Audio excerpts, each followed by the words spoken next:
Okay, the second selection methods. Record is on, right?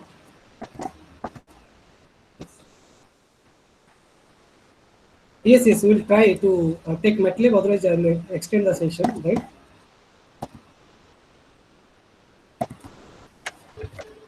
Okay, so the next method is your tournament selection, right? In tournament selection, what we are going to implement, we are going to implement something called as selective pressure, right?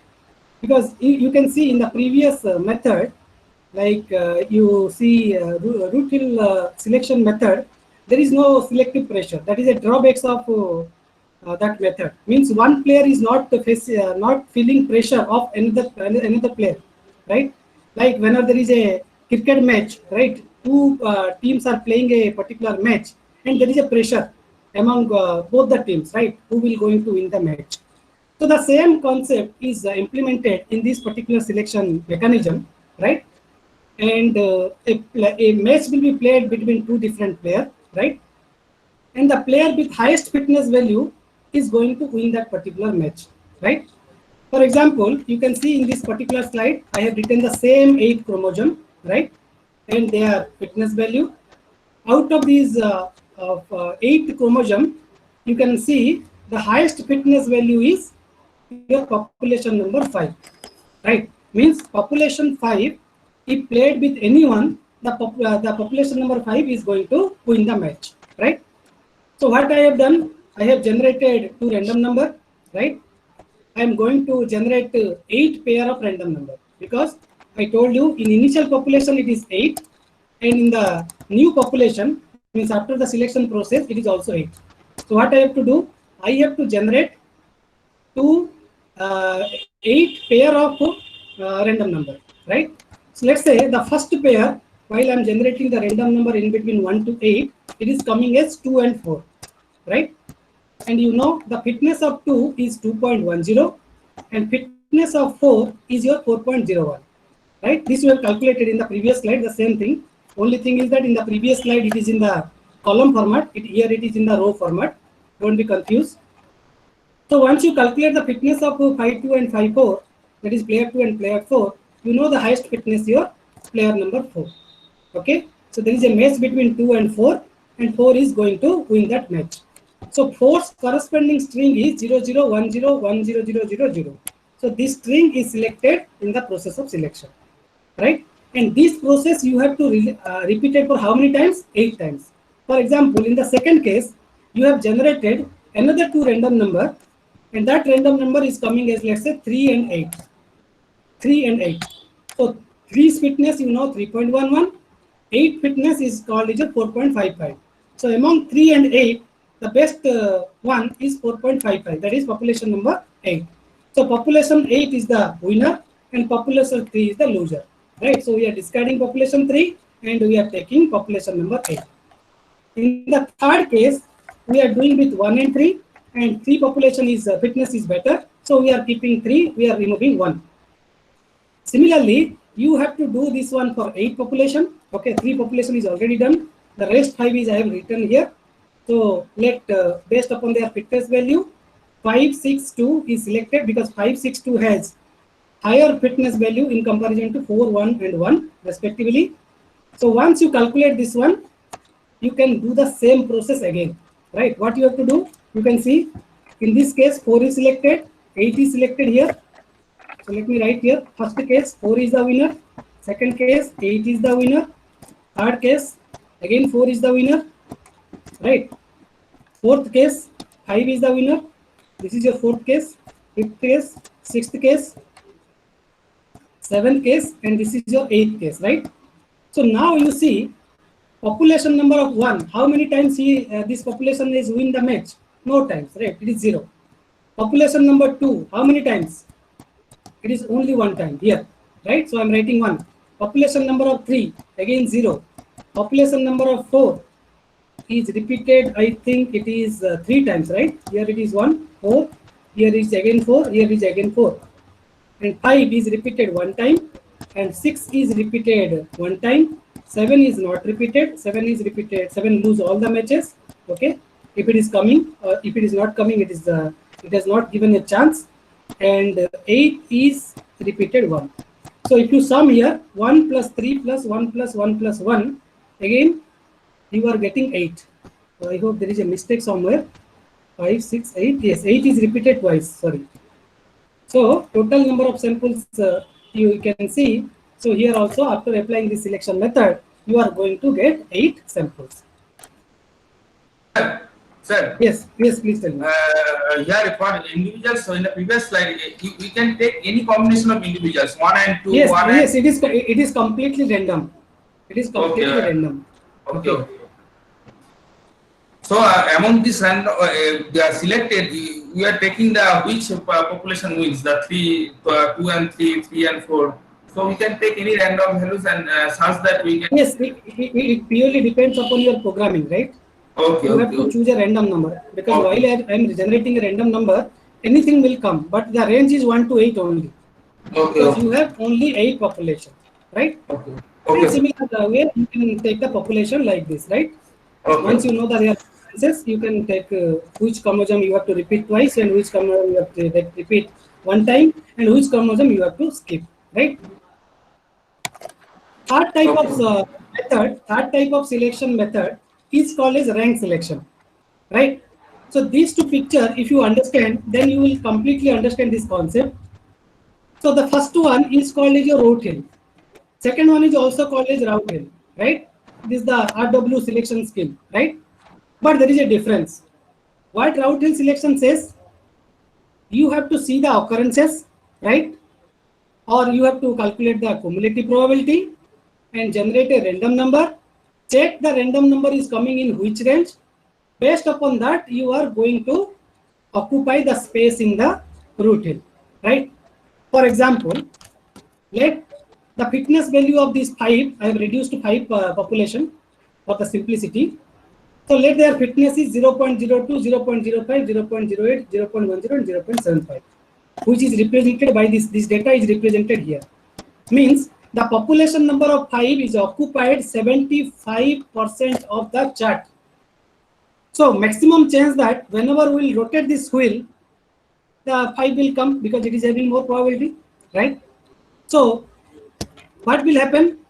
It is not, this population number 5 is not giving chance to other populations, right? If maximum times 5 is coming, so it is not fair for other people. That's why, in order to avoid such scenario, in order to avoid these drawbacks, rank selection is designed. In which what we are doing, we are giving a rank with respect to one population. For example, I have 8 population, then my rank varies from 1 to 8. Suppose I have 5 population, my rank varies from 1 to 5. So how I am going to assign the rank? The unfit children, or the children having lower fitness, which we call as Roach population, is given as rank 1, right? And best population is given as rank 5. For example, in this case, if you see, the highest population, the lowest population is 0.02. So I am giving the rank as 1. Next highest is next lowest is 0.05. So I am giving 2. 0.08 is 3. 0.10 is 4. Highest one is 0.75. So it is given as rank as 5. Okay. This is the rank assignment you have to do by checking their fitness value. Once you decide their rank, you will sum the rank. You know that if you sum 1 to 5, you will 1, 2 plus 3 plus 4 plus 5, you are going to get 15. Now what you have to do? You have to divide their rank divided by 15 in order to calculate what percentage of value they are going to get in the chart. Like if you divide here 1 by 15, 2 by 15, 3 by 15, and so on, you will get a percentage, and that percentage you are going to get in the root here. What is the advantages? The advantages is that here it is 75%. It is okay. It is having good fitness, but here it is given only 33%. So there is a equal fair chance for others to occupy the space in the chart. So rank selection method is an improvement over the root hill method, which uses the concept of root hill method and uses this rank concept in order to change the percentage of occupation by each and every population. Is it clear? Yes, sir. Okay. Next is there is another method, right? Just I will tell you this example directly. In this selection method, what you are doing, right? You know these values. You know how we have taken 8 population. You know what is how populations are generated. You know their fitness value. You know how to calculate F by F bar, right? So this elitism, right? This selection method says that you, instead of calculating this cumulative probability in the case of this root field selection, we are not going to calculate the cumulative probability in this selection process. Rather than what we have to do, we have to see which chromosome is the best chromosome, which chromosome is a unfit chromosome. For example, if you see these values, out of these two values, the lowest two values is 0.380 and 0.738. So, for example, out of 8, it is 25%, right? So, we have taken a threshold that 25% of the samples from the lowest fitness, we are going to discard it. That's why their count we have selected as 0. We have taken their count as 0, right? And the highest one if you see in this fitness, that is 1.802 and 1.760. So their count is, instead of 1, their count is taken as 2, right? So that they can be replaced. Okay, they can replace the unfit children. So these two are unfit children. They will be replaced by 2 fit children. So that your mating pool is modified as follows, right? You can see that 0, 0, this particular sample is not there in the mating pool, and this 1 111 0 1000 is not there in the mating pool. So you can see this particular sample is repeated twice, and this particular sample is repeated twice. So 0110 is here, yes, 0110 is here, and you can see the last one is repeated here twice, right? In this way also you can do some kind of selection. Sir. Yes. What the lowest not fitable, that is 0 and 0, we are replacing any random value, the mating pool, with other species. No. You are checking the lowest fitness value, right? Okay. So based upon the lowest fitness value, I am taking a threshold as the 25%. 25% of 8 is 2. So I am discarding the lowest 2. Okay, as I am discarding the lowest 2, I have to repeat the highest 2. Right? This is the concept we are seeing here. Right? So that those field will die off. Okay. The mating pool will be created, in which the 1 will be not there, which will be replaced by your 5 and 7. Okay.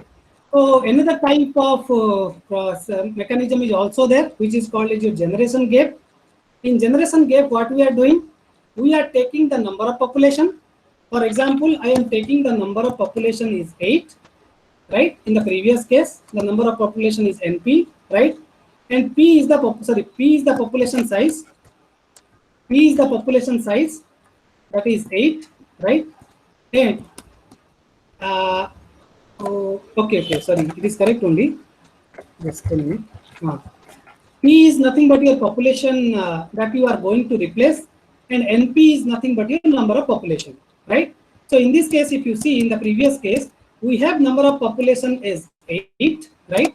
Out of which we have replaced how many individuals? We have replaced 2 individuals, right? So there is 2 chromosome which is unfit. So we have replaced unfit chromosome by the fit one. So you can calculate the generation gap by 2 by 8, right? So you have to ensure with this method that the number of replacements should not be very high, right? Like our father's generation, grandfather's generation, and our generation, if you see, there should not be heavy gap. So in order to implement that concept, you can take this GP and you can restrict it. You can say that in a particular generation, let's say 25% population can only be replaced. In that case, you are going to implement this selection method, right? But this is not a popular method. Most of the time, we are using a root field selection method or tournament selection method or the rank selection method. Okay, once the selection process is over, right? I told you in the chart, first one is your initial population, you have understood. Next, there is a selection process. Then there is a new population. So once new population is ready, okay, with in our case 8 populations are ready. What I have to check? I have to check their fitness, right? I have to check my termination condition first, right? If my termination condition is satisfied, then the thing will be aborted. The process is over. Otherwise, I have to go for a particular process that is called as crossover, mutation. I have to check that whether the children are fit or not. And this procedure will be repeated until unless the termination condition is satisfied.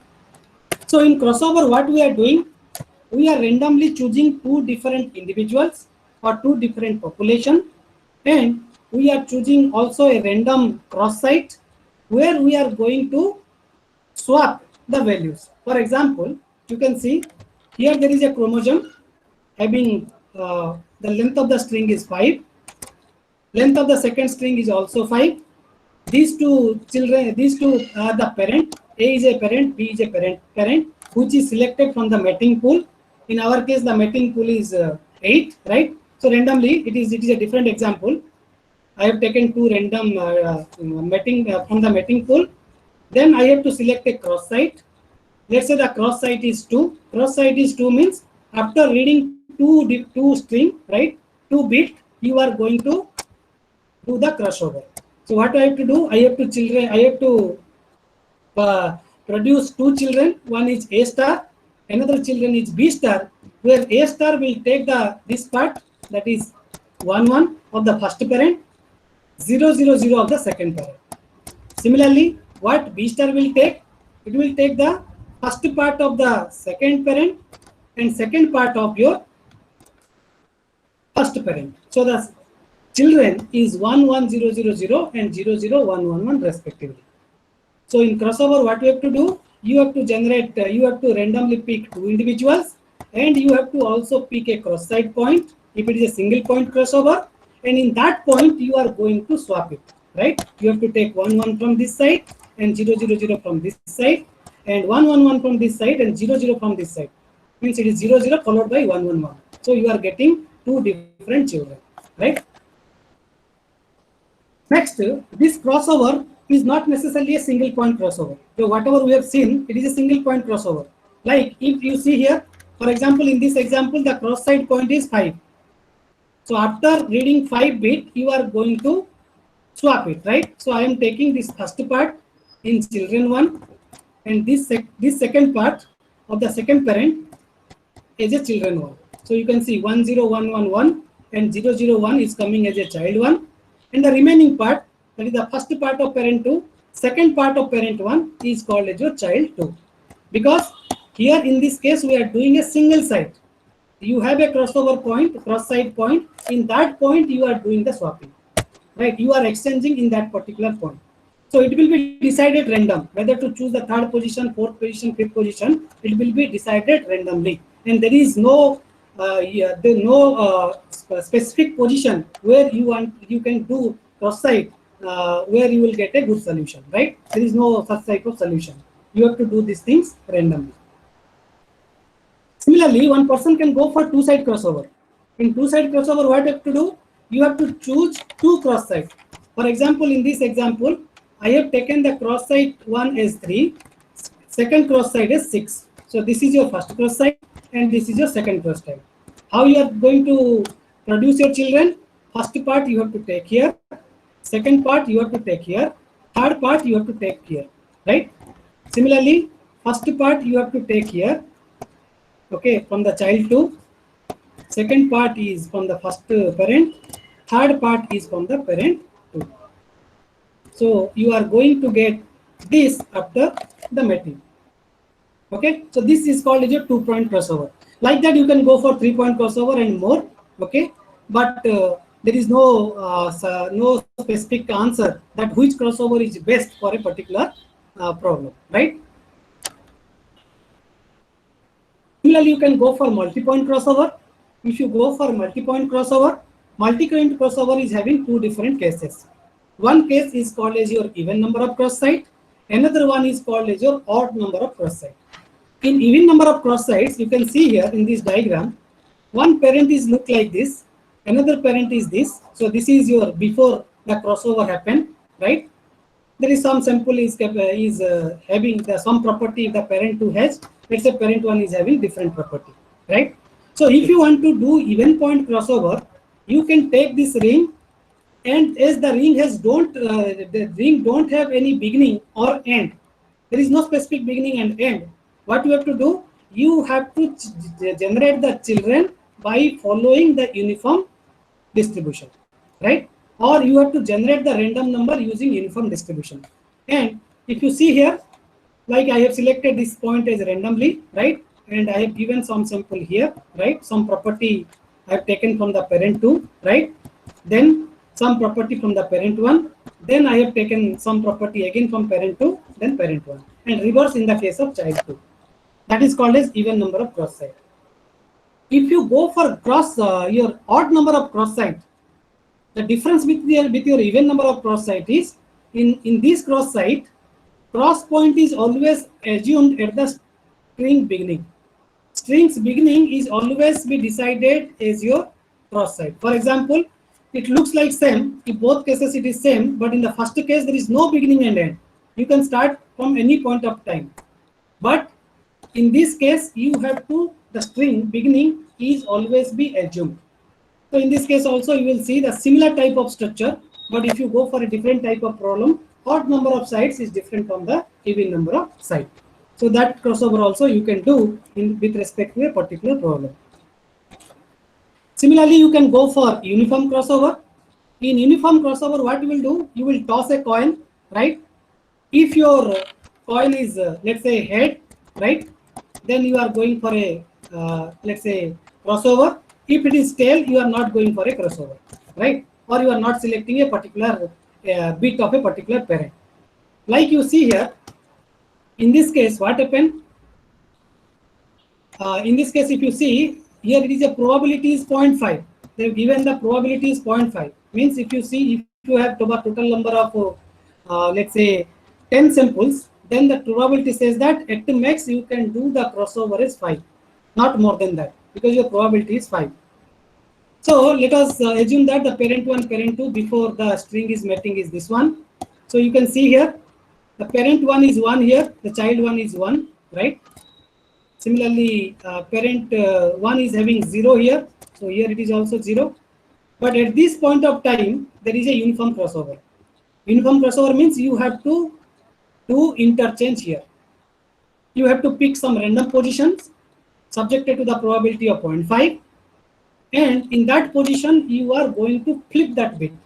Like here it is 1 is there, but if you see it is 0 here, right? Similarly, you can see 1, 1 is here, both are same, right? And in this case, it is also there is an interchange. So here it is 0, means here it will come as 1, right? And here also these two are same as your child 1. Child 1 it is same, but in this case there is again a flip, right? But this flip should not exceed the probability of 0.5. So once it is child 1 is done, the similar process you can do in order to generate the child 2.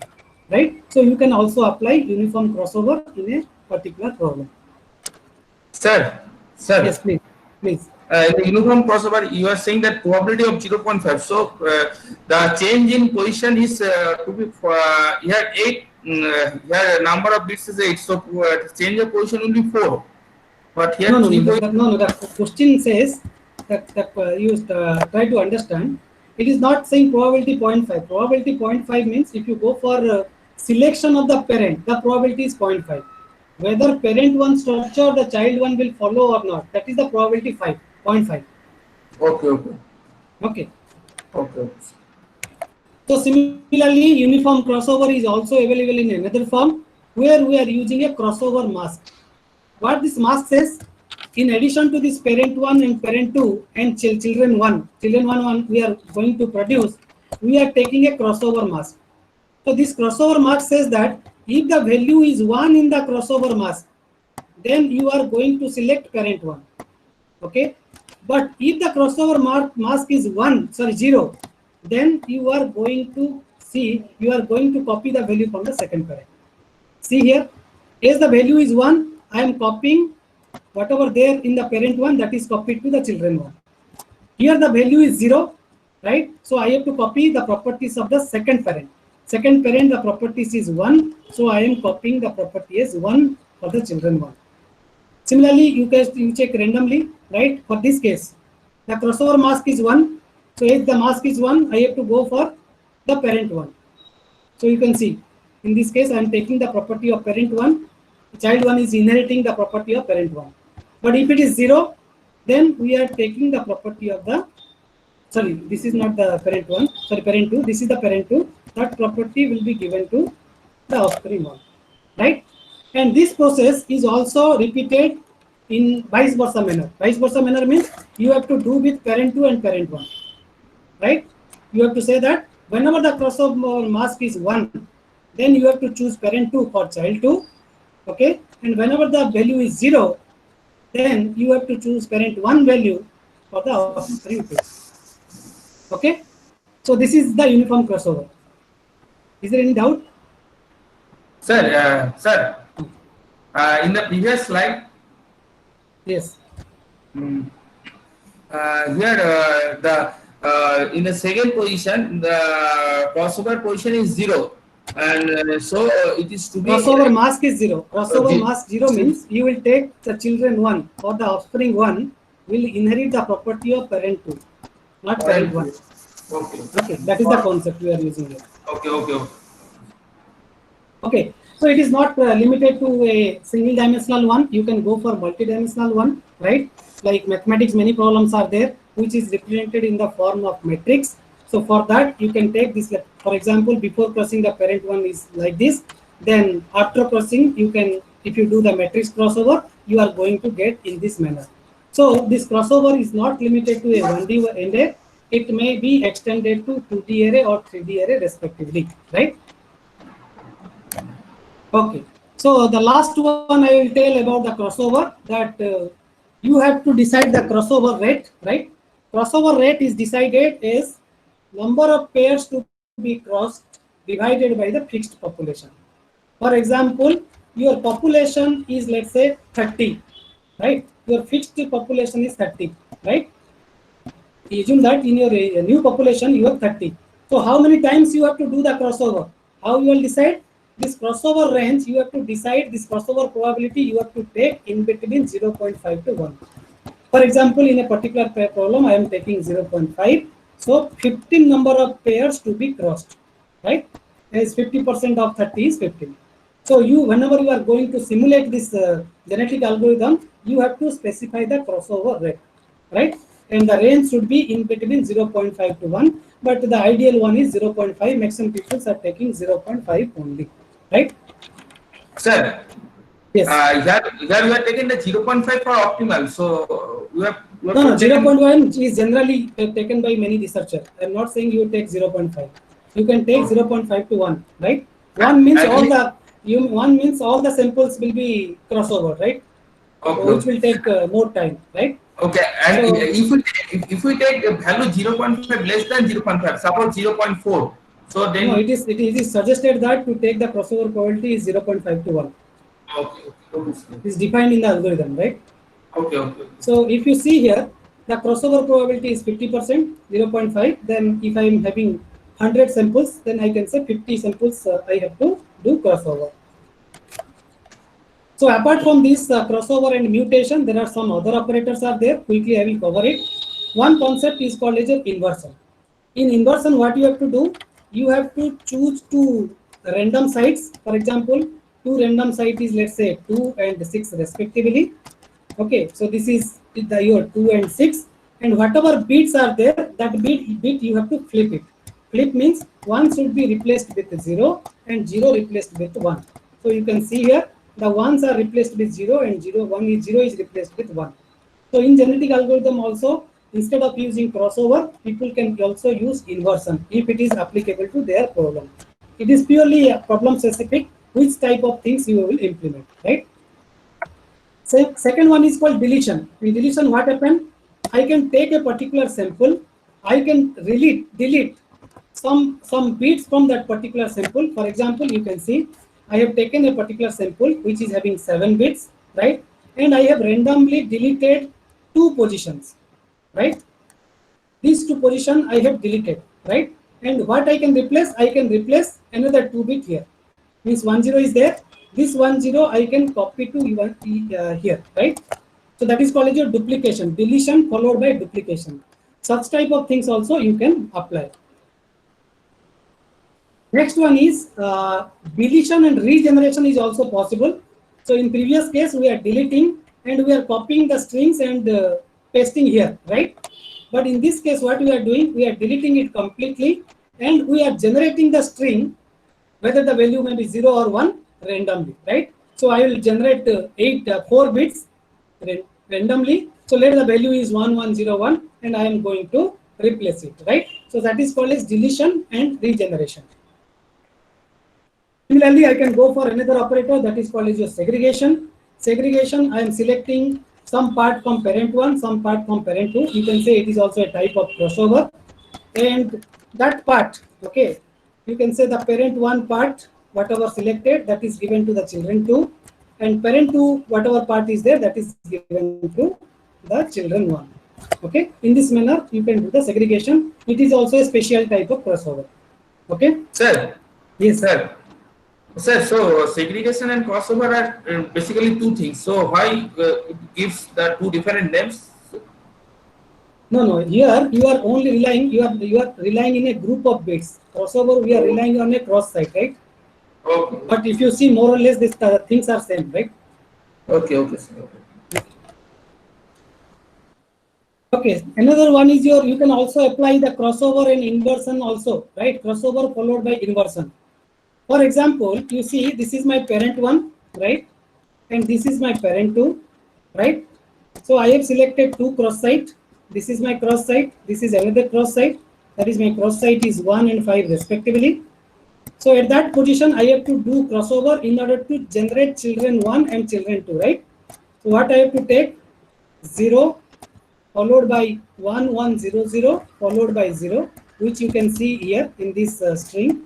That is 0 1 1 0 0 0, or I can take 1 followed by 0 1 1 0.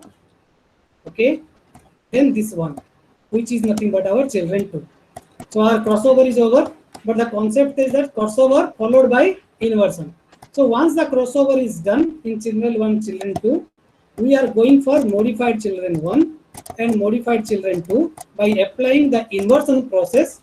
What you have to do here, this children 1, the crossover points, the cross site points, whatever value you are getting, just you are going to flip that bit. For example, in this case, you are getting 1 1 0 0. So you want to flip it. So the value you are getting 0 0 1 1. Similarly, in the children 2 case, you are also going to flip it. So the value is 0 1 1 0 here. So it is flipped to 1 0 0 1. So this process is called as your crossover followed by inversion. Sir. Is it okay? Yes, please. Sir, can you please again explain that here you have taken a parent one random 0 0 1 1 1. We have taken a parent 1 and parent 2. Okay. Randomly we have taken 2 cross site. The cross site is, let's say, 1 and 5 respectively. So I have taken 0 1 children is 0 1 1 0 0 0, right? Another children is 1 0 1 1 0 followed by 1, which I have written here in these 2 rows. Once you have done the crossover, the range, whatever you have done the crossover, there you have to apply the inversion. Inversion means changing the value 0 to 1, 1 to 0. So children 1, the value is 1 1 0 0 here, 1 1 0 0 here. So modified children case, it is 0 0 1 1. Just 1 is replaced with 0, 0 is replaced with 1. Similarly, in the case of C2 to NC2, right? Okay. Okay, once the crossover is over, generally we are applying the process of mutation. There is a reason that why people are asking, why there is such randomness? Why we are going for mutation, again one round of randomness? Why not crossover is sufficient? So with this example, I will convince you why mutation is required. For example, you see here, I have 4 samples, okay? Sample 1, sample 2, sample 3, and sample 4, right? So you apply whatever crossover, whatever we have studied. There may be a single point crossover, 2-point crossover, uniform crossover, any crossover. What will happen? One, I will choose 2 parent randomly. Let's say P1 and P3. Okay, P1 and P3 I am selecting. and I am selecting some cross site. In that cross site, I am going to flip it, right? But one good observation you can do here, that all the populations are having 0 in the position number 1. Okay, in the first bit, or you can say left significant bit. Okay, in the LSB, all the parents are having 0. So you apply any kind of crossover, the resultant C1 and C2, the children 1, children 2, the first bit is always 0. This is the main drawbacks of the crossover. That's why if you are applying inversion process, it is okay. Inversion will make 0 to 1, 1 to 0. Then your solution will be there. Instead of using mutation, you can apply inversion process. But if you are going for single point, multi-point, or 2-point crossover or uniform crossover, in that case, if such a scenario will happen, the children 1, children 2 case also first case is 0. But if the optimal solution where the first bit is 1, we will never reach to that particular solution. Will reach to the near optimal solution, but that is that solution will never be the first bit is 1. So you are not very close to the solution. So this is the drawbacks for which we are using the mutation, as the crossover is not sufficient for this kind of samples. So what we are doing, we are randomly choosing one position. In mutation, you have to choose a random position. In that position, you have to replace with another bit. So it may happen that while you are applying the mutation, 0 is again replaced with 0, because you are generating the random number between 0 and 1. So while you are replacing 0, again 0 will come. That may happen, right? But if you go for a set of mutation probability, like mutation probability is given in the range of 0.001 to 0.5. As I mentioned, the crossover probability is from 0.5 to 1. Like mutation probability is 0.001 to 0.5. So if you do with such probability, it is less chance that all the values 0 will come in a particular bit, right? That's why mutation is an essential one after the crossover.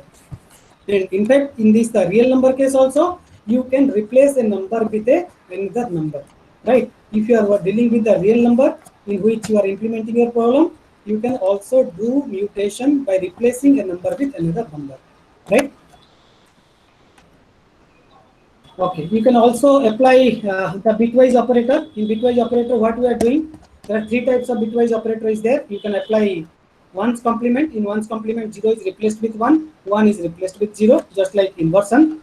Or you can go for bitwise AND operator.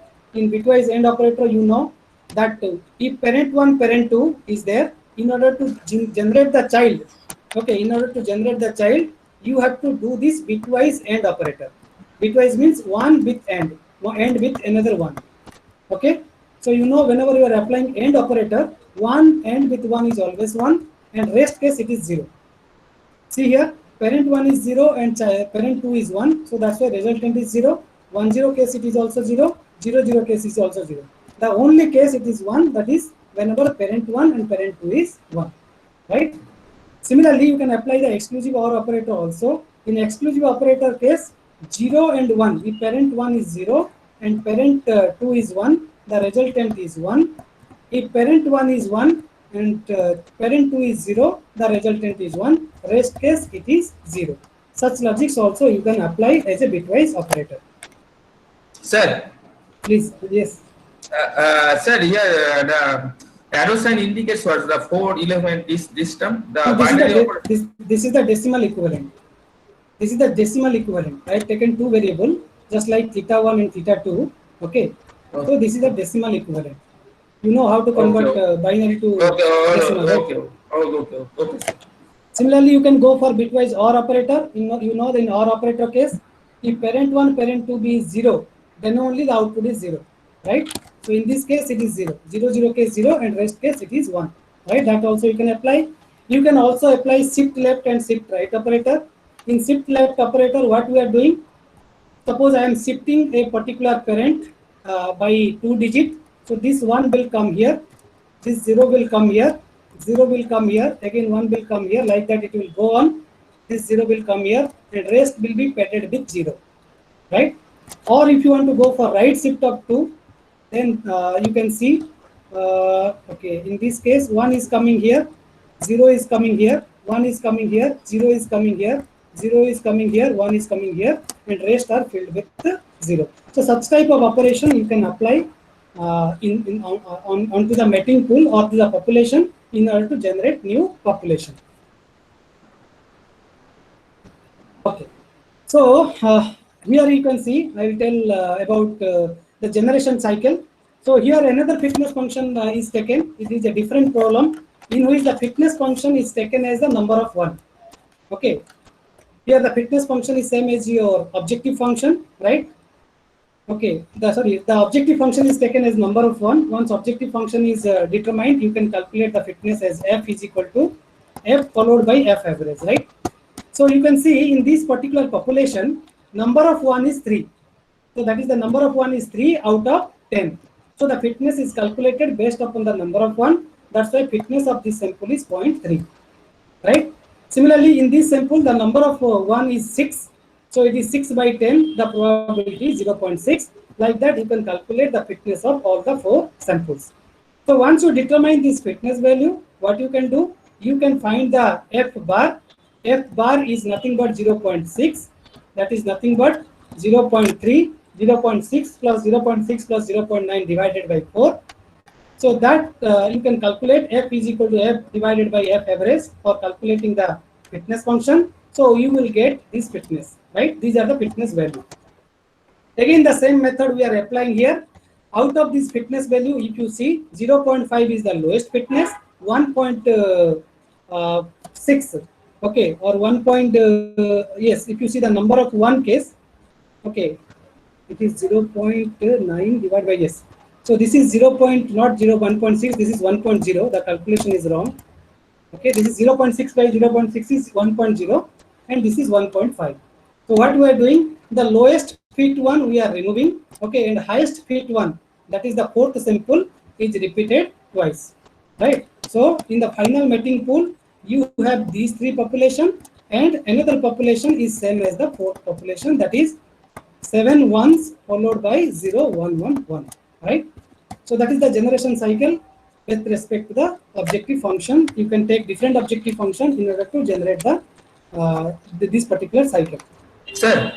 Yes. Sir, here what are you saying? The 7 was followed by the 1, 2, 3, 4, 5, 6. This fitness, this population is having highest fitness, right? So this value is 1.0. This is not 1.6. The typing mistake. This 1.5. This highest fitness. That's why we are repeating twice. And but in this case, it is the lowest fitness, so we are discarding it. Okay. So you can also, if you are interested to know this particular thing, there is a theory that is called as Darwin theory of survival, which says that the lowest fitness should be removed and highest fitness should be repeated. So you can explore this particular theory so that you will get more details about this copying concept, right? Okay, so I am taking this one twice, right? So that's why you can see in this case I have repeated twice, right? So once this one is over, so what I have to do? This is my new population. I'm telling you this is the initial population. You have applied the fitness. You have now got new population. After new population, you have checked their fitness value, right? Termination condition is not satisfied.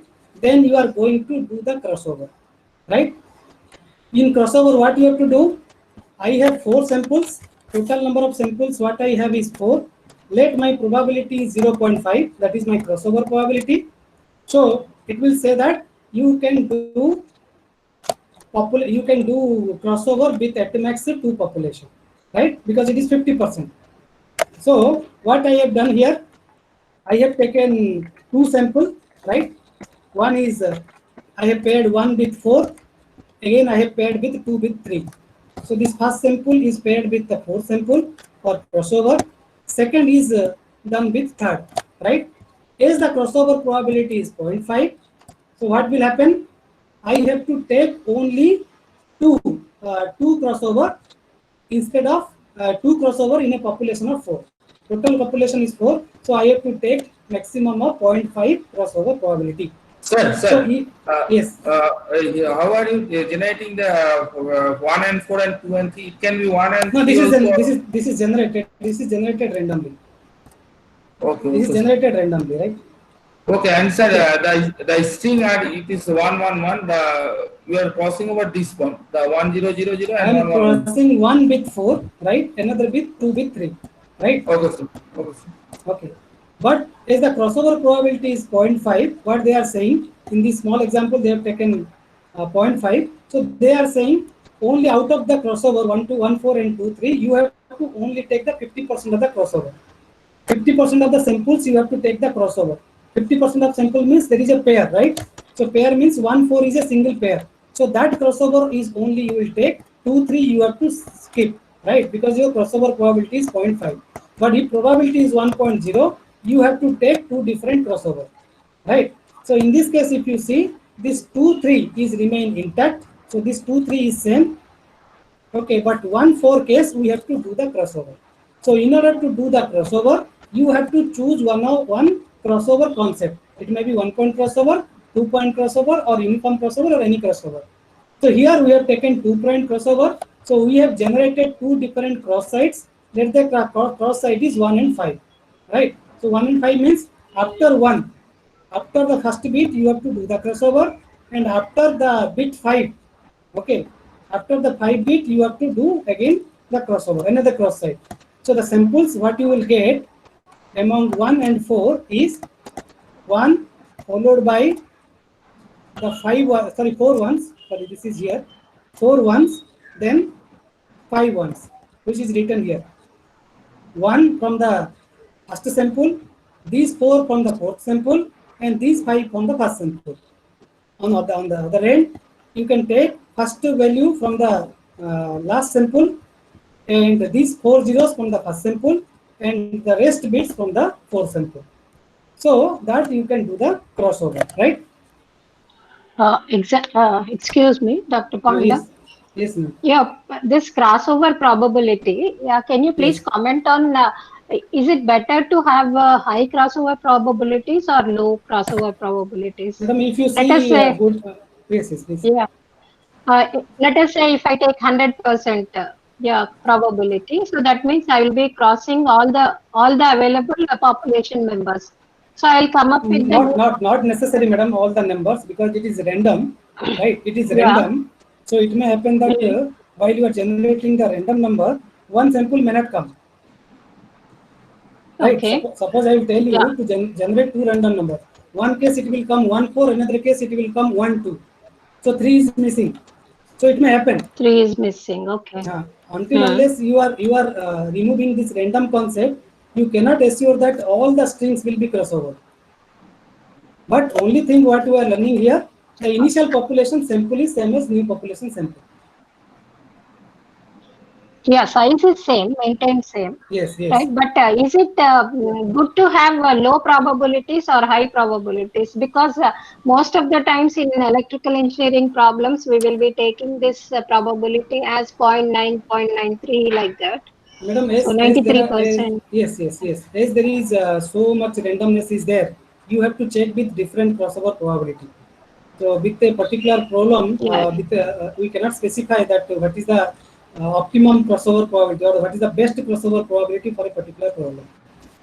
So you have to vary yeah, this it's thing on from trial and 0.5. error again. Yeah, yeah. Yes, yes, yes, yes, yes. Okay, okay. Thank you. Thank you. Sir, So, yes, please. sir, how are you taking the here the fitness value for 0.6? Here the second and third question is not crossover, so the fitness value remains the same. So and for the crossover, the all ones value will be changes to 1.0 and Yes, yes. 1.001. Yes, Can yes. you Our please fitness function in this example, in this problem, I have taken fitness function as the number of ones, right? The number of okay, ones okay, is 10. So 10 by 10 is 1.0. In okay, this okay, case, it sir. is 5 divided by 10, it is 0.5. Okay, Because once you update the mating pool, you have to update the fitness as well, right? okay, You have to okay, check sir. now that what is the fitness of the objected one, right? Okay, okay, sir. Then what Okay, I am doing the mutation operation, right? For example, mutation is applied to the 6th bit of string 2. Again, it is random. Which population you will choose and which bit you will choose, that you have to decide randomly. And let's say first bit of 1. So I have highlighted here. These values are flipped, or these values are, whenever you are doing the mutation, it may happen that 1 is again replaced with 1. But luckily, in this case, as it is a small one, for the illustration purpose, I have taken 1 as 0 and 0 as 1. But in fact, whenever you are generating, relying on the random number, 0 may be replaced with another time 0 only, right? So out of these 40 samples, total number of bit is 40 because one sample is having 10 bit. So out of 40 bit, we are doing 2-point crossover. The 2 bits are only flipped. So 2 divided by 40. So we are following the mutation probability, that is 0.05, which is specified by the various researcher, and genetic algorithm invention also specified the mutation probability you take as 0.05. You can take more also, there is no problem, but you have to take in that particular range. Accordingly, we are calculating the fitness. So you can see the fitness is 0.6 is now updated to 0.7. That is improved in the case of mutation. And the second one, sorry, first one, the fitness value is reduced.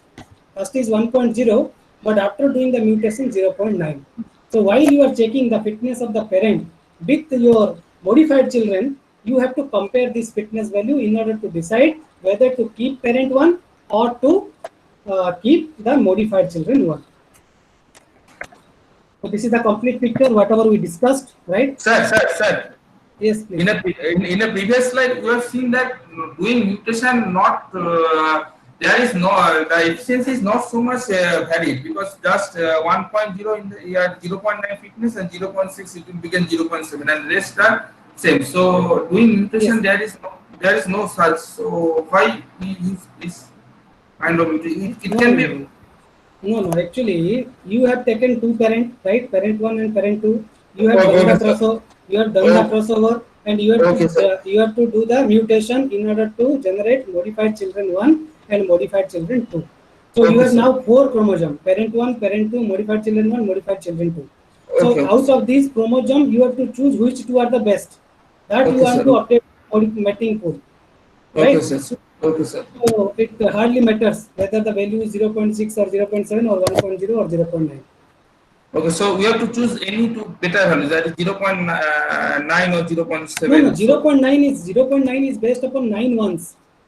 okay, After doing the mutation, the number of ones in the population number 1 is 9, right? okay, That's why we are okay, writing 0.9. 9 divided by 10. Here it is 7 divided by 10. That's why we are okay, writing like this.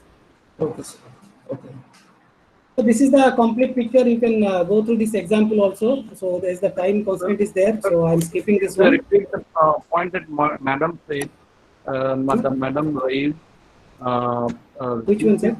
Repeat that point, the crossover probability and the mutation probability, whether the higher side of this is desirable, or as we got in the previous slide, it is 0.5. So, sir, yes, sir. That is a good question. Whether mutation probability will increase or crossover probability will increase, or you can ask another question also. If I will increase the number of iteration, like I told you, termination condition is 10. After 10 rounds will stop, or after 20 rounds will stop. If will increase 20 to 50, whether the result will be improved or not. As per my experience, I am saying this probability, you will be reached to more near optimal solution, right? If you increase the probability, the solution will be better. But that does not mean that we'll take the sample as 1000 or 2000. It will increase the complexity of the problem. Like if my source space is having 10,000 sample, and if I am solving the genetic algorithm using 5,000 sample, then that is not useful, right? Because 5,000 and 10,000 it is not largely varied, right? So in that case, genetic algorithm is not applicable. So if you take a higher sample, the result is definitely better. But the thing is that, as per my experience, I am checking means this probability, if you increase it, is better. But it is recommended to not to take the higher level, right? You can take the lower limit, but you cannot take the higher limit, right? So it will do so many suffering. So obviously the result will be better because you are checking the fitness. Based upon the fitness, you are choosing a particular solution. So more the mm, samples we take, the probability will increase. Yes, more the sample you will take, you are near to the solution. you will be close to the solution. Okay. So this is the steps that you have to do, okay, in the process. So once the modified children is done, then you have to check the fitness. If the children is fit, then you can replace the children with new population. Or if the children is not fit, then what you have to discard the children. So this process you can do in the case of genetic algorithm. So if any doubt you can ask, because we are ending this genetic algorithm. Before starting the particle swarm optimization, if you have any doubt, you can ask so that I can start particle swarm optimization directly. And I have another problem, and I request you to go through the problem, right? This is a scheduling problem. So as the time constraint is there, I am going to skip it. The same thing, whatever we have done, I have written the step by step, how these things are updated. So you can go through it. Okay. So is there any question about genetic algorithm before moving to particle swarm optimization? Dr. Panda, I have a question. Yes, ma'am. This survival of fittest thing, I heard that you cannot apply this to the human beings. It is basically applied in animals, and most of the time we will be taking the examples of human competition and all. Yes. So am I right or wrong? I just wanted to clarify. Actually, madam, I don't know. There is a lot of discussion with reference to this Darwin's theory of survival of fittest. True. Okay, this is a very old theory. I am trying to I was trying yesterday to go through the theory part. Okay, but I could not get that particular document where that is mentioned, because there are a lot of papers there mentioned without there is citation. Yeah, it says the organism, the reproduction of the organisms, yes. And but whether we can apply this to human beings, it's not clear. Yeah. Okay. We'll explore this. Thank you. Yeah. Please let me know also if you get the answer. Yes. Okay. The time is limited. Yes. Can we say that in genetic algorithm totally depends upon the way we select, like some selection procedures is there, roulette wheel, RL selection, like that. Yes. So it totally depends on the selection. Can we say like that? It purely depends upon your problem, madam. Irrespective of the fitness function, because we saw lowest fitness function chromosome also got selected. No, it depends upon whether you want to maximize your problem or minimize your problem. It is not with the fitness value, right? Sometimes fitness lower is better, and sometimes higher fitness is better. But number of copies we are selecting depend upon the selection procedure. Yes, definitely. Okay, then so what about this global search and local search in this procedure? No, these algorithms are called as your meta heuristic, right? So I'm telling you, actually, there is a difference between heuristic and meta heuristic. Whatever we are discussing in soft computing, these are meta heuristic. What meta heuristic is suggesting, you will get near optimal solution. But heuristic case, you may get optimal solution, or in some case you will not get solution at all. But in meta heuristic is telling you will get a near optimal solution. That's why we are applying meta heuristic approaches into the problem where there is a large source space is there. So there is nothing like global and local search here. No, there is a search is there. Genetic algorithm is also reaching to the global search. The solution means what? Solution means we are reaching to the global search. Whether it is a global maximum or global minimum based upon the minimization and maximization problem. Okay. Sir, yes, please. Sir, you are telling that sometimes the less fit term, fittest term is to be optimum. Can you please explain this? No. Sometimes, see, there are several variations. Whatever genetic algorithm you are seeing in these slides, it is not the complete one. Many research papers suggested that whenever there is a lower fitness is there for a particular population, you have to discard it. But many research papers also suggested that if you are giving chance to lower fitness, then in the next iteration you may generate good population. Just I mentioned one example, that if father and mother is IAS officer, that does not mean that children are IAS officer or they will do a good job. So it may happen that the children is not good, not performing well. On the other hand, if father will mothers are, let's say, thief, right? That does not mean that Okay. children is also a thief, right? Children may learn and the children may be a IS officer, right? Okay, So okay. with this concept, they are saying even if you are getting poor sample, right, poor population, then also Okay. you have to replace it. You have to Okay. finally replace with the parent. Let one generation suffer with bad things, then the next generation will come with a good thing. Okay, So okay. this is a purely a discussion, right? There is no hard and fast rule that whether you can replace it or not replace it, whether higher Okay. fitness will always take or lower fitness. It varies with respect to the research paper. Okay. So, sir, and here, as per the genetic algorithm you have discussed, it works very optimistic way. So, what are the basically the drawbacks of this genetic algorithm? So, why we are interested in another particle form optimization method? Each and every optimization has some merits and demerits, right? They are convergence rate, right? The way they are converging, the time required to converging a particular optimization technique varies, right? That's why we are comparing. Whenever we are developing a particular algorithm, we are comparing with various optimization in order to say that for that particular problem, XYZ optimization is working better, right? That is the Okay, first so one. Second so one, part. the second So one, you have asked why particle swarm optimization. Why not all the problems are solved using genetic algorithm?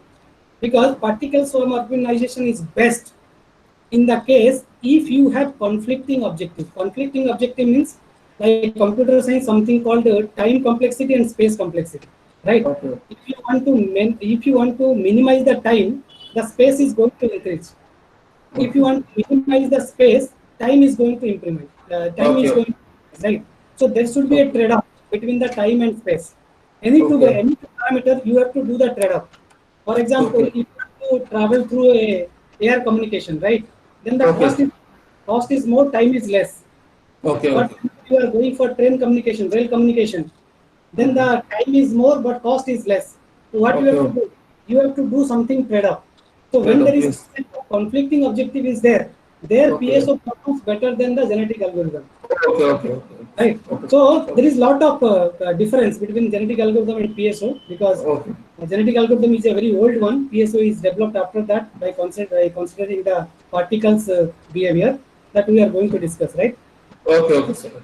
Okay, so the main motivation of PSO is it is relying on 2-3 equations. So by these 2-3 equations, you can do your job done, right? And this equation is you can say that is fixed one, right? You cannot change that equation, right? What you can do, for example, I told you in the fitness case, we have seen in genetic algorithm, somewhere we are taking pi of theta 1 and theta 2, somewhere we are taking number of ones, somewhere we can, I told you that you can take standard deviation as well, right? So in this case, but whatever things we are doing, that is fixed, the formula is fixed. More or less all the research papers are using the same formula. The constant values may be changed, but apart from that constant values, all things are same. So it is very easy to implement. And as comparison to other algorithm, it is providing good quality of solution.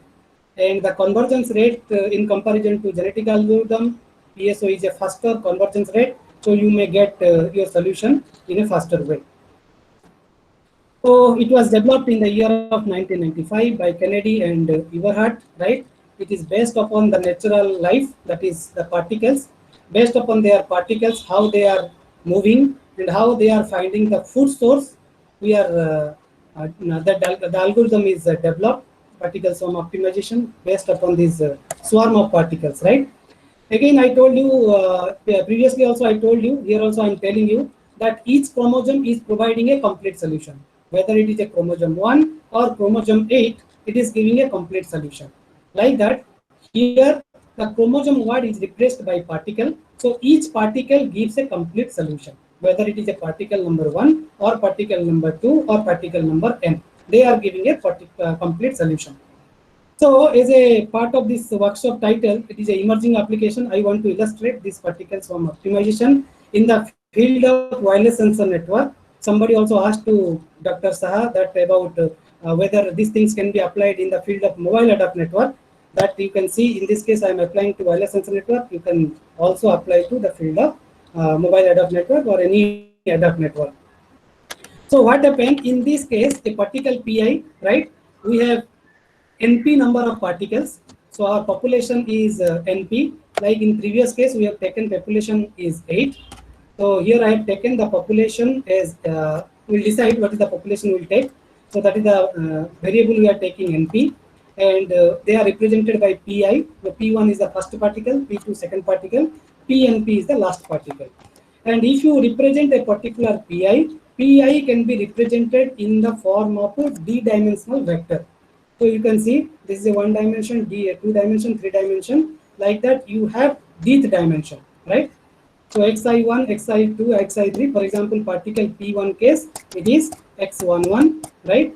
It is x12, it is x13, okay, x1d, right? If the dimension is, let's say, 4, so it is x14, right? So particle sum optimization having two different formula. One is called as position. Position I am representing by x variable, right? And it is having two different index. One is I is nothing but the particle number, d is nothing but the dimension. Similarly, another formula is there for the velocity. Velocity is represented by v. It is also having two index. I is one index, d is another index. I is nothing but the particle number, that is 1, 2, 2 up to np, and d is the dimension. So with this small introduction, we will see how PSO is working through a numerical example. So the formula for velocity is this one, right? You can use this formula. Just I will quickly tell you what is velocity, how this is calculated. This W is a weight factor, right? So this is nothing but a random number. I will tell you what is the optimum value or the best value for W. Okay, best value of W taken by various researchers. And in order to update the velocity of a iteration, you require velocity of the previous iteration. Like I told you, in order to generate the result of t iteration, you need the result of t minus 1 iteration. Then you may raise one question: if it is my first iteration and previous iteration is not there, how I am going to do it? So the answer is very simple. You have to rely on the random number, or you have to take 0 in the first sample, right? So velocity of a particular iteration t depends upon the velocity of t minus 1, right? C1 is a constant, R1 is also a random number. Similarly, C2 is a constant, R2 is a random number. The value of this is C2, C1, R1, R2, and W is in the range of 0 to 1. So you have to generate randomly and fix in this particular formula. Now the very important part is this part and this part in the case of velocity. See, in this case, that is called as best. In PSO, we are relying on two things. One is best solution, or with respect to a that is called as P best, that is called as your personal best. Another is called as your G best, that is called as your global best. So you have to evaluate your own, that is called as your self-assessment. Once self-assessment is done, you have to see that who is got highest score in the self-assessment, that is called as your G best. And you have to see in each and every case what is the difference from your personal best to your current position and your global best to your current position. For example, in a class, you have 5 students. Let's say they have done their own assessment, and 5 is they got their own value, right, as a self-assessment. So these values are called as your P best. Out of P best, one is called a G best based upon the highest value. For example, maximum is achieved by 3, so it is called a G best. So in order to update the velocity, what you have to see, you have to take your current position plus B current position with the XP best. That difference you have to calculate, and you have to see also how you are deviating, how much you are far away from your G best position. Once this velocity formula is done, velocity is calculated, what you can do, you have to update, you have to add that velocity with your current position in order to get a new position, right? So if you understood these two formula, then PSO is complete, right? These two formula will only be used irrespective of the problem domain. Yes. Sir, here the XP base is the local base position, and XID is the Exactly. and XID T-1 is the previous position to the base. Current position. Correct. Your current position in the last iteration. Okay. And sir, yeah, Your current position. Your current position, and XG base is a global. Actually, the whole global base. And Yes. and XID T-1 is the current position. Yes, your current position. You are checking with your personal best as well as your G best. And here So once this GID is found, you have to add with your current position. Means the T-1 position in order to get the position of teeth iteration. Okay. Okay, sir. Okay. So see here. So in this case, for example, you are generating the fitness of a particular particle. Okay, and you are checking the fitness of the particle personal best. For example, your fitness, okay, a particle's fitness is less than its p best position, then you will retain the pi, right? If it is a minimization problem, you can retain pi. Otherwise, you have to keep the p best type, right? Your best position will only be updated, right? You are not going to update with your current fitness. Similarly, you have to calculate the fitness of your particle and fitness of your G best. If pi is less than G best, then you can replace the G best by pi.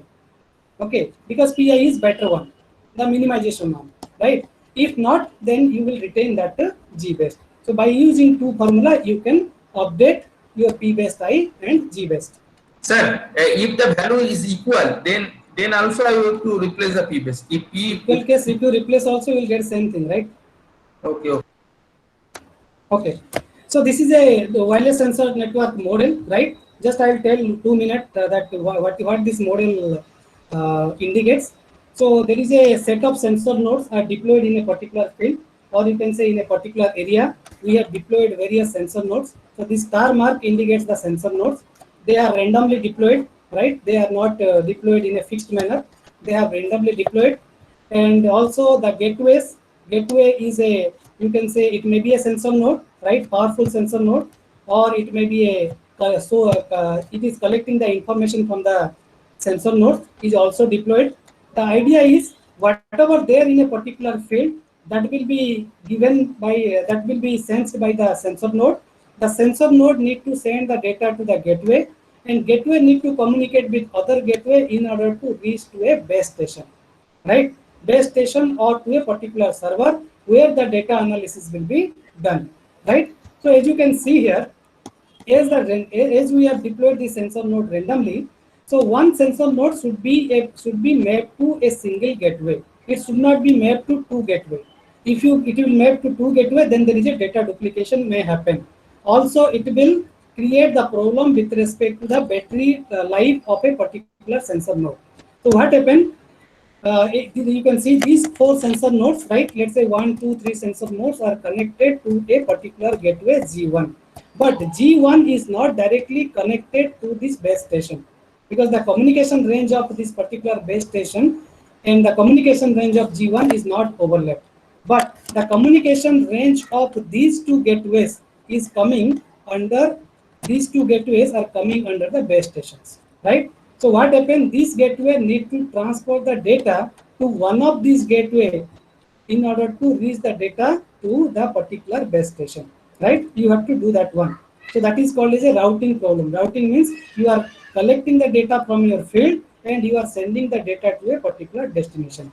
So with respect to this particular model, I will tell you how we are going to apply particle swarm optimization, but in general, it is a mathematical model only. So you can see here, this is your base station. Okay, I have given this is the particular routing like G2. You can say this particular gateway is your G2. G2 can send the data to G1 or G3 or G4, not to all, because if you send the all, then there is a data congestion, then there is a collision may happen, and it will unnecessarily consume the bandwidth. So what happens? G2 may communicate, will see the possibility with G1, G3, and G4. Similarly, G3 will see the possibility with G5, G7, and G6. Like that, the data will reach to the base station, right? For example, you can see in this case, G2 is sending the data to G3, G3 to G7, G7 to G10. G10 is coming under the communication range of base station, so it can give the data to the base station, right? But in this case, G1 is connecting to the G5. It need to connect to either G7 or G3, something like that, in order to reach the data to base station.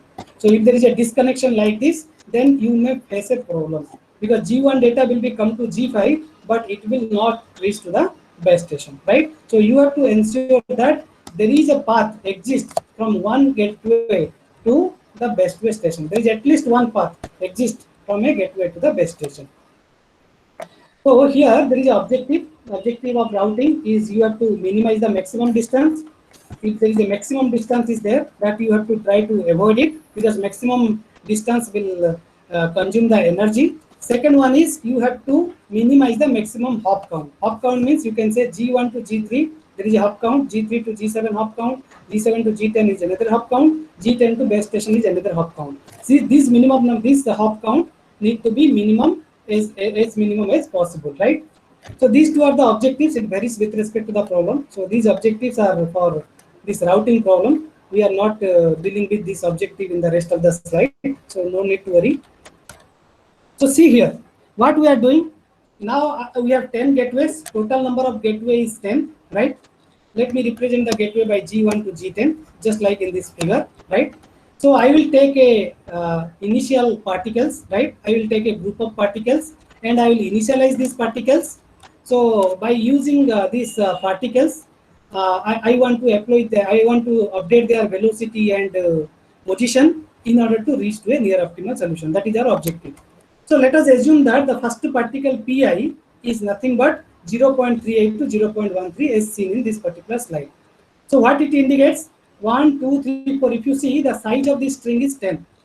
As we have 10 gateways, so each particle is having a string length of 10. And the values of these strings is in between 0 to 1. And these values are generated randomly in between 0 to 1. So see here, I have generated, I have listed here, there are 10 gateways are there, right? And they are hop count, the next hop, like you know that G1 is connected to G3 and G5 only, right? G2 is connected to G1, but G1 is not connected to G2. That's why I have written G1 is connected to G5 and G3. So I am mentioning G3 and G5.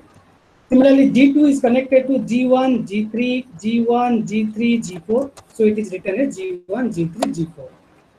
So what we can do is we have 10 gateways, right? I told you each particle should have 10 different random numbers, right? So the size of the string or size of the particle is 10. Yes. But sir, here we are randomly generating the probability 0.38, 0.63. It will be no, this is not the probability. This is not the probability. Here Pi represent particle Pi.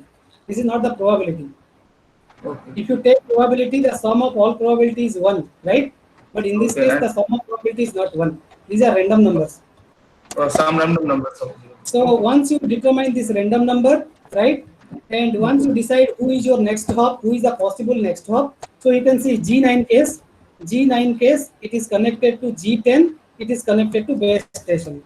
So G9 is the G10 and the base station, right? So what you can do, you can calculate their mode, right? I can calculate mode of P next hop. Mode of P next hop, if calculate, it is 2, it is 3 here, it is 4, it is 2, like in the last case, it is 1. What I have to do here, I have to multiply this random number with this next hop count, right? Modulus of the P next hop. What is the reason? Because in this case, you have 2 gateways. I have to decide whether G1 need to give the data to G3 or G1 need to give the data to G5. Right? G1 can give the data to G3 or G1 give the data to G5. That's why in order to decide which one will choose, so I have taken the modulus of P next hop, right? Modulus of P next hop, in this case it is 2, right? It is 2. So what I will do, I will multiply this random number 0.38 into 2, right? And I will take their ceiling function. Okay, if the ceiling function will give the value to 2, then I will take G5, otherwise I will take G3. In this case, you will get, I hope, if the calculation is correct, you will get 0.76, right? Means less than 1. 0.76 ceiling function, you will get 1. So G1 decided that it need to send the data to G3, right?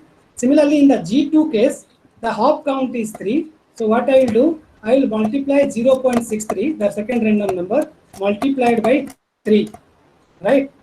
So I will take their seal function. If you do so, you will get, I hope I will get 1.89 if I am correct. If you take the seal function, the value is 2.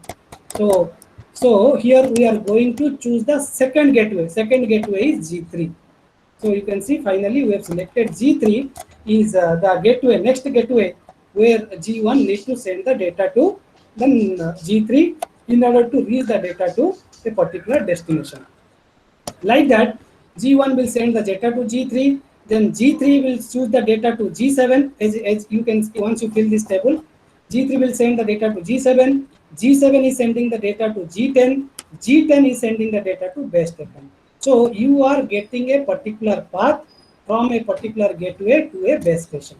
So in this way, you can generate a particular path from the source to destination in order to make the data available at the base station. Is it okay? Okay, I hope it is clear.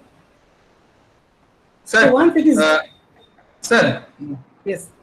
in the here you are taken that 0.38 is connected to the two parts. So 0.38 into 2 is equal to 0.6, and we have taken the maximum function. So 0.6. No, we are taking ceiling function. Ceiling function means if 0.78 there, 78 is there. If you are taking ceiling function, the next round number will come. That is 1. If I will take 1.1 ceiling function, it will come 2. Okay, the next decimal, the Round next number, whole yes. number. Yes, next whole number will come. Yes, Okay, you are right. okay. So similarly, I am taking a very small example in order to illustrate this velocity and position concept here. So here I have taken 4 particles and I have taken 5 is its dimension. So there are 4 particles are there and there is 5 dimensions. Just I have taken a small example. It is not related to previous slide. So these values I have designed, these values I have generated randomly, right?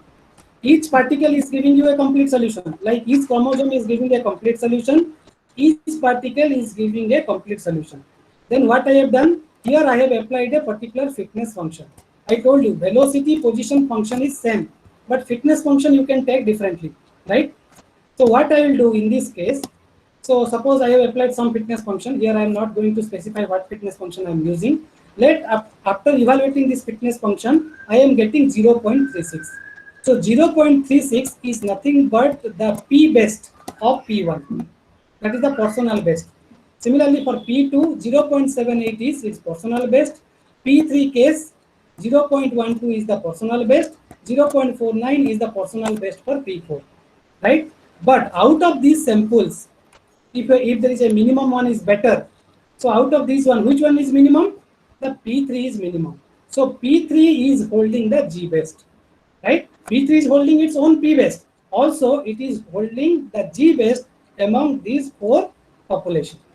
Okay? Sir, you are taking randomly the fitness function, the 0.36. No. Fitness function, there is a formula is there. Just I have hidden that formula here. Okay. Once you calculate this one, assume that you are getting this value. Okay, sir. Okay. So now P best and G best is determined. So I am taking the first particle. First particle you can see here 0.21, 0.53, 0.78, 0.19, 0.32. I have written the same thing here, right?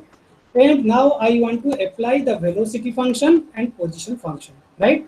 So as we are starting the first iteration, we do not know what is the velocity of the previous iteration that I told you. So previous velocity, many people have suggested previous velocity you have to consider as 0. That is velocity of the iteration number 0 is equal to 0 for all the particles. All the particles means we have 4 particles and 5 dimensions for each and every individual particle, right? So initially I am going to put this value as 0. So this is the formula, whatever we discussed previously. So the W value is suggested by various researchers is 0.7968, but you can take any random number. The initial velocity is 0. First constant I am taking as 1.496. So this constant value is also fixed by many researchers as 1.496, but you can generate the value in between 0 to 1. First random number is 0.7. What is your X personal best? First personal best is your 0.36. For first particle, sorry, first particle. Okay, sorry. This is your XP best. XP best means for the first dimension. What is your best? Your best is your 0.21. This is your complete. This is your fitness value. 0.36 is your fitness value. But this is the you can say this is the P best for the entire one, right? So what you can do here, you can take XP best of 1. XP best of 1 is nothing but 0.21, and it is the personal best. It is also the current position of the particle P1. That's why in this case the personal best is 0.21 and its initial position is also fixed at 0.21. But in the second case, second part, C2 is a random number which is fixed at 0.7968. R2 is 0.54 that you can generate randomly. This function of this value also you can generate randomly. XG best you got here at 0.12. Its corresponding position is 0.27, right? This is the best fitness, right? So you can go for the corresponding position of that particular particle. That is called your G best minus your current position is 0.21. So if you calculate this expression, you are going to get 0.34. Is it clear how it is coming 0.34? Is there any question? You have to go for your personal best, and you have to go for your individual dimension, and you have to compare that with your personal best.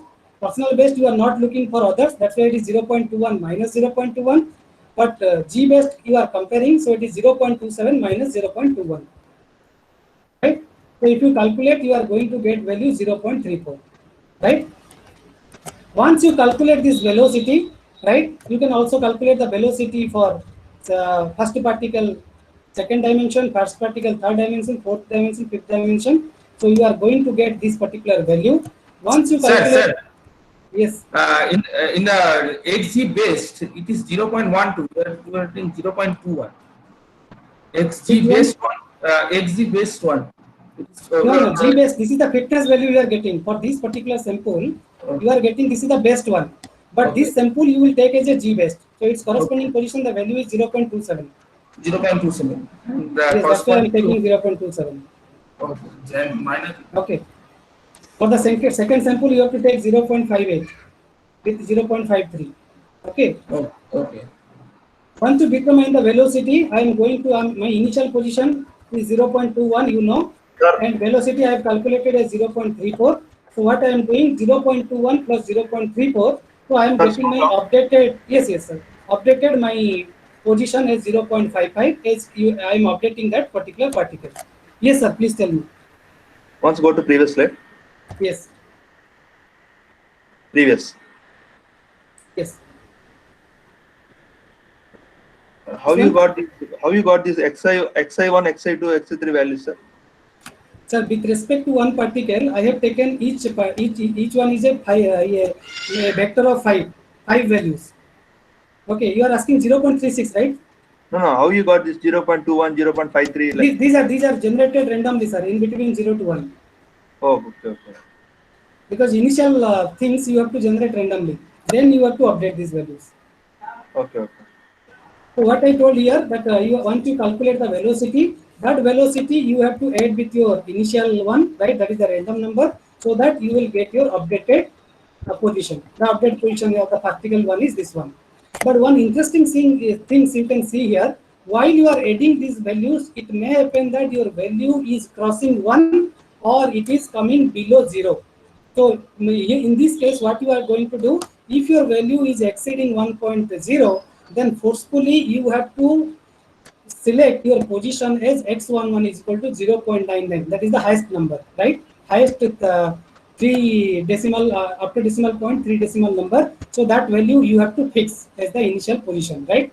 Your updated position. But if the value is less than 0.0, due to these negative constants are also there, right? The value may be negative also.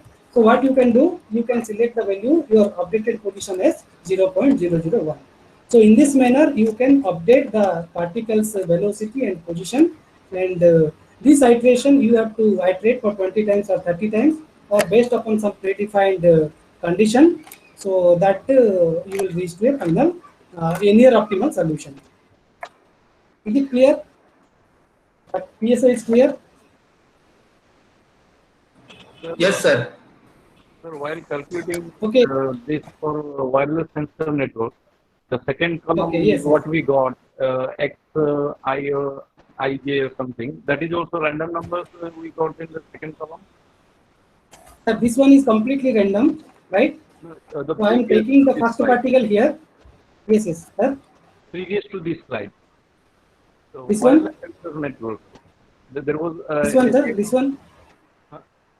Yes, this one, second column. Now this one is generated randomly, sir. Why I have generated randomly? Because I have to choose the next gateway for a particular gateway. I have to decide G1 should send the data to which gateway. So this is Either random. G3. No, not randomly, sir. This value is random, but the selection is not random. I have taken this one is random. Then I have checked that whether G1 is connected to how many gateways. G1 is connected to G3 and G1 is connected to G5. So its possibility is 2. So this mode will come as 2. Then I multiplied this 2 with this random number 0.38, and I am taking the ceiling function. If the ceiling function and determining to which it will next propagate, right? Exactly, because I have to find a path to the base station, right? Irrespective of the gateway, my objective is to reach to the base station. For example, now I am for G3. G3 can transfer the data to G6. G6 can transfer G7. G7 can transfer to G9. G9 can transfer to base station. Another path may be G3, G7, G10, and base station, right? So I have to choose a proper path. For that, I have used this calculation. Sir, Second column is sir, purely randomly generated number. Yes, this number is randomly generated, but these values are not random. sir, in this Yes. slide, the ceiling that is X side, it is to 2. That is G1 is connected to G3 or G5. So it is Which one? values.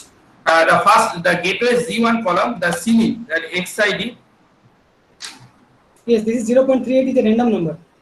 Yes, and the ceiling part, the XID, the P next top part. Yes, you multiply 0.38 multiplied by 2 and take ceiling. How much it will come? Okay, 1. Okay, sir. 1 means I am selecting G3. If it is more than 1, means it is 2, then I will choose G5.